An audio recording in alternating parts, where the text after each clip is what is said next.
Hello မင်္ဂလာပါကျွန်တော်ရဲ့နေဆိုင်ကျွန်တော်နေပြီးတော့ပြန်လည်ကြိုဆိုလိုက်ပါတယ်ဟုတ်ကဲ့ကျွန်တော်ဒီဗီဒီယိုလေးမှာဆိုရင်ကျွန်တော် YouTube မှာပေါ့နော်ကိုယ့်ရဲ့ YouTube ဗီဒီယိုတွေမှာကျွန်တော်တို့က time stamp တွေပေါ့နော်ဘယ်လိုထည့်ရမလဲ time stamp ဆိုတာကျွန်တော်တို့ time ခောက်လို့လည်းပြောလို့ရတယ်ပေါ့နော်အဲ့ဒါလေးကိုဘယ်လိုထည့်ရမလဲဆိုတာကိုကြောနေနေလောက်ရပြီးမှဖြစ်တယ်ပေါ့နော်ကျွန်တော်တို့ရဲ့ YouTube ဗီဒီယိုမှာဥမာရမ်းရှည်တဲ့ဗီဒီယိုတွေကျွန်တော်တို့ကဒီတစ်ပိုင်းမှာဘယ်နှမိနစ်ကနေပြီးတော့ဘယ်နှမိနစ်ကကျွန်တော်တို့ intro ဖြစ်တယ်ပြီးတော့ဘယ်နှမိနစ်ကနေပြီးတော့ဘယ်နှမိနစ်မှာဆိုရင်ကျွန်တော်တို့ကဘယ်အကြောင်းရှင်းပြထားလဲပေါ့နော်အဲ့လိုမျိုး chapter အနေနဲ့ခွဲထားတဲ့ပုံစံမျိုးပေါ့နော်ကျွန်တော်တို့ရဲ့ discussion မှာ तू ကဒီ number ကိုနှိပ်လိုက်မယ်ဒီ minute ကိုနှိပ်လိုက်မယ်ပေါ့နော် time stamp ကိုနှိပ်လိုက်မယ်ဆိုရင် तू ကတန်းပြီးတော့ရောက်သွားတာမျိုးပေါ့နော်အဲ့လိုပုံစံမျိုးကိုကျွန်တော်တို့ကဘယ်လိုလုပ်ရမလဲဆိုတော့ကျွန်တော်အနေနဲ့လုပ်ပြပေးသားဖြစ်တယ်ပေါ့နော်ဒါဆိုရင်ကျွန်တော်တို့ဘယ်လိုလုပ်လဲဆိုတော့ကြည့်ကြအောင်ပေါ့နော်ပထမဆုံးအနေနဲ့ကိုယ့်ရဲ့ YouTube channel မှာဝင်သွားလိုက်ပေါ့နော်ဝင်သွားတဲ့ခါမှာကျွန်တော်တို့ဒီကိုယ့် video တစ်ပုတ်မှာပဲဖြစ်ပေါ့နော်ကျွန်တော်ဝင်လိုက်မယ် Okay ဝင်လိုက်တဲ့ခါမှာကျွန်တော်ကဒီဗီဒီယိုမှာပေါ့နော်ဒီဗီဒီယိုတစ်ပုတ်ကိုလုပ်ပါဥပမာအရင်ဆုံးမလုပ်ခင်မှာဗီဒီယိုတစ်ပုတ်နမူနာအရင်ကြည့်မယ်ပေါ့နော်ကျွန်တော်ဗီဒီယိုမှာဆိုရင်ကျွန်တော်တို့တွေ့နေလိမ့်မယ်ပေါ့နော်ဒီနေရာမှာကျွန်တော်ထည့်ထားတယ် time stamp ဆိုပြီးတော့ကျွန်တော်ဒီနေရာမှာ3ညဒီ3မိနစ်ကနေပြီးတော့2မိနစ်ဒီ20မိနစ်တိကိုဒါ intro ပေါ့နော် intro ဖြစ်တယ်ဒီ2မိနစ်နဲ့ကဒီ5မိနစ်ကြားမှာဆိုရင်ဒါဆိုရင် how to create new project ဆိုပြီးတော့သူကအစင်လိုက်အဲ့လိုပုံစံမျိုးသွားတယ်ပေါ့နော်ဖွင့်ကြည့်မယ်Okay နော်ကျွန်တော်တို့ဒီလိုမျိုးဒီတရား intro ပိုက်ပေါ့ဒီမှာဆိုကျွန်တော်တို့လာနှိပ်လိုက်တာနဲ့ intro ဆိုတဲ့အားလေးပေါ့နော်စာတန်းလေးပြတယ်ဒီနေရာမှာတစ်ပိုင်းစီသူက chapter လိုက်ခွဲထားတဲ့ပုံစံမျိုးတွေပေါ့နော်ကျွန်တော်တို့အနေနဲ့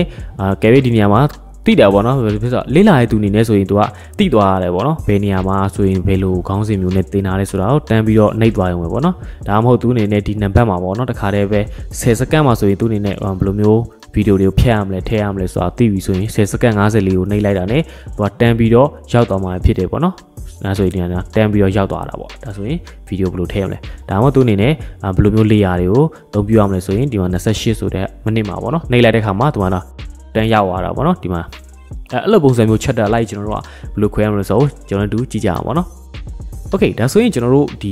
ီဗီဒီယိုတစ်ပုတ်ပြင်လာမယ်ပြီးတဲ့ခါမှာကျွန်တော် edit တွေဝင်လိုက်မယ်ပေါ့နော်ကျွန်တော်ဗီဒီယိုရဲ့ edit တွေဝင်ပြီးတဲ့ခါမှာကျွန်တော်ကဘယ်မှာသွားလောက်အောင်မဆိုတော့အတိကတော့ကျွန်တော် description မှာပဲလောက်အောင်ဖြစ်တယ်ပေါ့နော် Okay ဒါဆိုရင် description မှာကျွန်တော်ဒီနေရာမှာပဲထည့်မယ်ပေါ့နော်ဒါဆိုရင်ကျွန်တော်ဒီနေရာမှာကျွန်တော်ဒီဗီဒီယိုကိုယင်ကြည့်ရမှာပေါ့နော်ကိုယ့်ရဲ့ဗီဒီယိုကိုကြည့်ရမယ်ဘယ်နှမိနစ်ကနေဘယ်နှမိနစ်ထိကကျွန်တော်တို့ကဘာအကြောင်းအရာတွေပြောလဲပေါ့ဥပမာဘယ်နှမိနစ်ကနေဘယ်နှမိနစ်ထိက intro ဖြစ်တယ်နောက်ထပ်ဘယ်နှမိနစ်ကနေပြီးတော့ဘယ်နှမိနစ်ထိကတော့ကျွန်တော်တို့ကိုပြောချင်တဲ့ content chapter လိုက်ခွဲလို့ရအောင်ပေါ့နော်ကျွန်တော်တို့ကအဲ့ minute တွေကိုအရင်ဆုံးကြည့်ရမှာဖြစ်တယ်ဒါပေမဲ့ကျွန်တော်အနေနဲ့ကတော့အကျန်းနည်းနဲ့ပဲထည့်လိုက်မှာပေါ့နော်အရင်ဆုံးကျွန်တော်တို့ဗာထည့်ရမလဲဆိုတော့ဥပမာခေါင်းစဉ်လေးပဲဖြစ်ပေးလိုက်ပေါ့နော်ကျွန်တော်တို့ကြည့်ရတဲ့သူအနေနဲ့ okay time stamp ကျွန်တော်တို့ပြီးတဲ့ခါမှာ3ညပြီးတဲ့ခါမှာကျွန်တော်တို့နိုင်ပုံစံမျိုးနဲ့ဘာကြောင်းရလဲပေါ့နော် okay introduction ပေါ့နော်ကျွန်တော်တို့အစပြုတဲ့ပုံစံမျိုးပြီးတဲ့ခါမှာဘယ်ကနေစမယ်10မိနစ်20စက္ကန့်နော်10မိနစ်20စက္ကန့်ကျွန်တော်ဘယ်လိုရေးမလဲဆိုတော့3ညတက်လို့စရေးပေါ့နော်3ညတက်ပြီးတဲ့ခါမှာကျွန်တော်တို့ကဒီနေရာမှာဆိုရင်ပြောမယ်ဆိုရင်တော့ how to set up ပေါ့နော် live stream ပေါ့တခုပေါ့နော်ကျွန်တော်ဒီနေရာမှာ time stamp ရေးတဲ့ခါမှာကျွန်တော်အနေနဲ့ပေါ့နော်ဟိုဘယ်လိုပြောမလဲ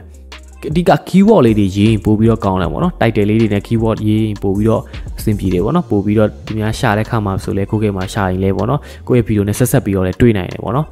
Okay ဒါဆိုရင်3ညနှစ်ပေါ့နော်2မိနစ်ရအောင်မယ်3ညနှစ်ကနေပြီးတော့40စက္ကန့်ဆိုရင်ကျွန်တော်တို့ဒါဆိုရင် how to live ပေါ့နော် how to live stream ပေါ့ထားပါတော့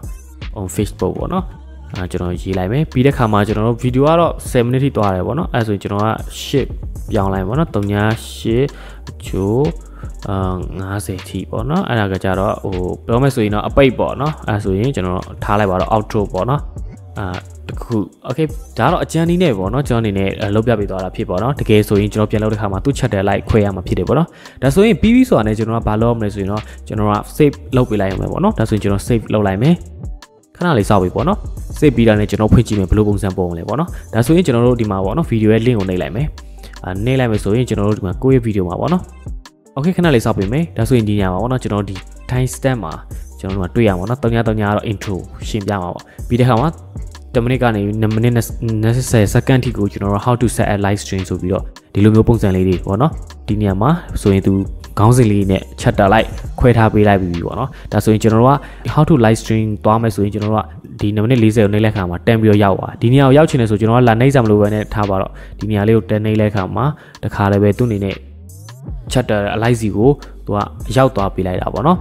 ဟုတ်ကဲ့ဒီဗီဒီယိုလေးကိုကြိုက်နေတဲ့မဲ့လို့ပြောနေပါလေဒါကတော့ကျွန်တော် YouTube ဗီဒီယိုတွေမှာကျွန်တော်ကဒီ chat အလိုက်တွေခွဲထားတဲ့ပုံစံမျိုးကိုပေါ့နော်ကျွန်တော်ဘယ်လိုလုပ်ရလဲဆိုတော့ပြောပြပေးသွားတာဖြစ်ပါတယ်ပေါ့နော်ဒါကတော့ time code ဒါမှမဟုတ်ကျွန်တော် time stamp ကိုဘယ်လိုထည့်သွင်းရမလဲဆိုတာကိုလုပ်ပြပေးသွားတာဖြစ်ပါတယ်ပေါ့နော်ဟုတ်ကဲ့ကျွန်တော်မသိသေးတဲ့သူတွေအတွက်တစ်ခုရသွားမယ်လို့ကျွန်တော်အနေနဲ့မျှော်လင့်ပါတယ်ဒီဗီဒီယိုလေးကိုကြိုက်နေတဲ့မဲ့လို့လည်းကျွန်တော်အနေနဲ့မျှော်လင့်ပါတယ်နောက်ထပ်ပေါ့နော် video editing အပြင်အခြားသော tutorial ပေါ့နော် YouTube နဲ့ပတ်သက်တဲ့ tutorial တွေနဲ့ဆက်ပြီးတော့လည်းလုပ်တော့မှာဖြစ်တဲ့အတွက်ပေါ့နော်ကျွန်တော်ရဲ့ channel ကိုပေါ့နော် subscribe လုပ်သေးတဲ့သူတွေဆိုရင် subscribe လုပ်တာပေးဖို့တောင်းဆိုချင်ပါတယ်ဒါဆိုရင်ကျွန်တော်တို့နောက် tutorial မှာပြန်လည်ဆုံတွေ့ကြမယ်ကျေးဇူးတင်ပါတယ်